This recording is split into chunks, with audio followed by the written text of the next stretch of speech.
সমূহ সম্ভাষী ৰাইজক মই এটা অনুৰোধ কৰিব বিচাৰিছোঁ।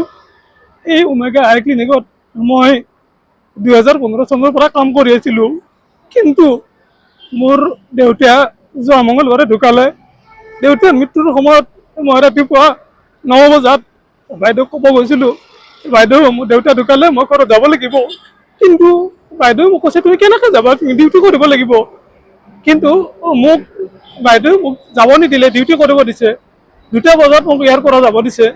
তাৰপিছত মই বাইদেউক কৈছিলোঁ যে বাইদেউ মই 13 দিন আহিব নোৱাৰিম, গতিকে 13 দিন মোক ছুটি লাগিব। বাইদেউ তেতিয়া কৈছিল, তুমি 13 দিন কেনেকৈ ছুটি পাবা, তুমি 3 দিনৰ জাচা খোৱাৰ পিছত তুমি শুক্ৰবাৰে তুমি আহিবা, আহি তুমি ইয়াতে ড্ৰেছ চেঞ্জ কৰি ধুতি খুলি থৈ তুমি লং পেণ্ট চাৰ্ট পিন্ধি ডিউটি কৰিবা।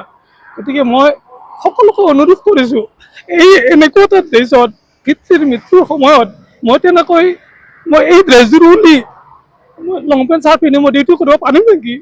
কিন্তু ইমান দিনেৰে ইয়াতে মই কাম কৰিলোঁ, আজিলৈকে ছাৰ বাইদেউ মোক আজিলৈকে খবৰ নল'লে।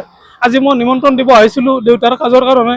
আহোঁতে মোক চিধাই এটা কথা কৈছে যে তোমাক আৰু আজিৰ পৰা আমাক নালাগে, তুমি তোমাৰ যিখিনি কাপোৰ কানি কি আছে সেইখিনি তুমি ইয়াৰ পৰা লৈ যাবা। তাৰপিছত মই উপায় নোহোৱা হৈ গ'লোঁ।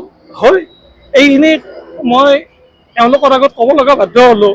এইখিনি মই নকলোঁহেঁতেন, কিন্তু আপোনালোকে বিচাৰ কৰি চাওক, দেউতাৰ মৃত্যুৰ সময়তো এনেকৈ কোনো অনুষ্ঠানে ছুটি নিদিয়ে নেকি বাৰু, ছুটি নাপায় নেকি?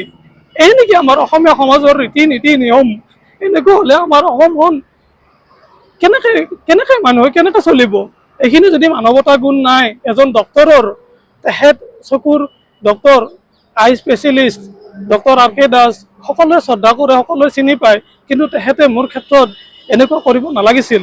আপোনালোকে কথাখিনি ভালদৰে বুজি চাব, কিন্তু বাইদেউ এইখিনি কৰিব নালাগিছিল। মোৰ আজি বহুত বেয়া লাগিছে, বহুত দুখ লাগিছে।